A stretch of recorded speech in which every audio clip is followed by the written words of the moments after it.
The Witching Hour by D.I. Jolly.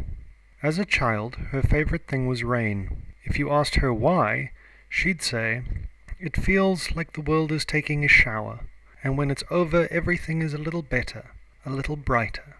So when dark cloaks and masks burst into her house one night and dragged her off, a part of her prayed for rain, hoped, wishing that it would come and wash away whatever horrors had grabbed her and save her from what would happen next. And although the rain came, it didn't wash them away. And for the next few years, she was subject to unspeakable acts for the greater good. Faceless people proclaiming that the ends would justify the means, just as soon as they found the right means.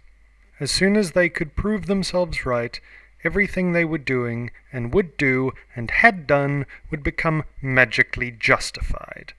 And somehow that would make everything all right, like the rain.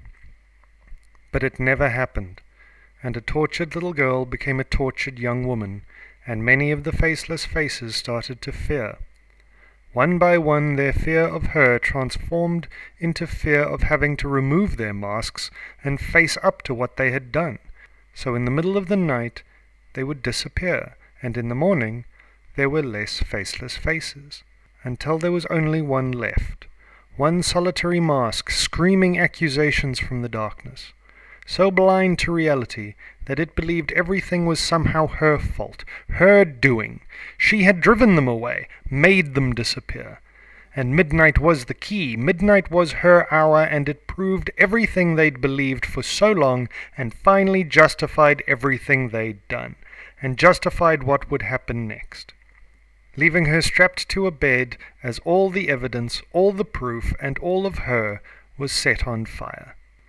As the smoke and the heat and the flame danced around the room, along the floor, and up the walls to lick the ceiling, she once again thought of rain, her friend, her lover, the only kindness in her life. She closed her eyes and prayed for it, wished, hoped, begged, screamed for a storm to come and wash away the flame, and the pain, and the madness, to make everything okay and carry her back to being a child before any of the uncountable, unspeakable things had happened.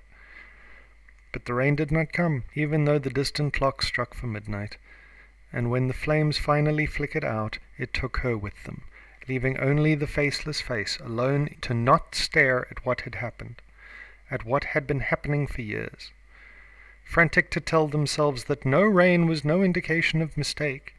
Fire was the cure-all. Everyone knew that. It was the fire that had prevented the rain. They were fine. They were justified. They had done the right thing, saved the world from darkness, from evil, so that now little girls everywhere wouldn't have to fear being taken in the middle of the night and used, saved from having unspeakable things done to them.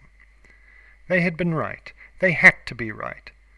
Then, like everyone else, the final faceless face disappeared into the darkness, leaving behind only ashes and fear.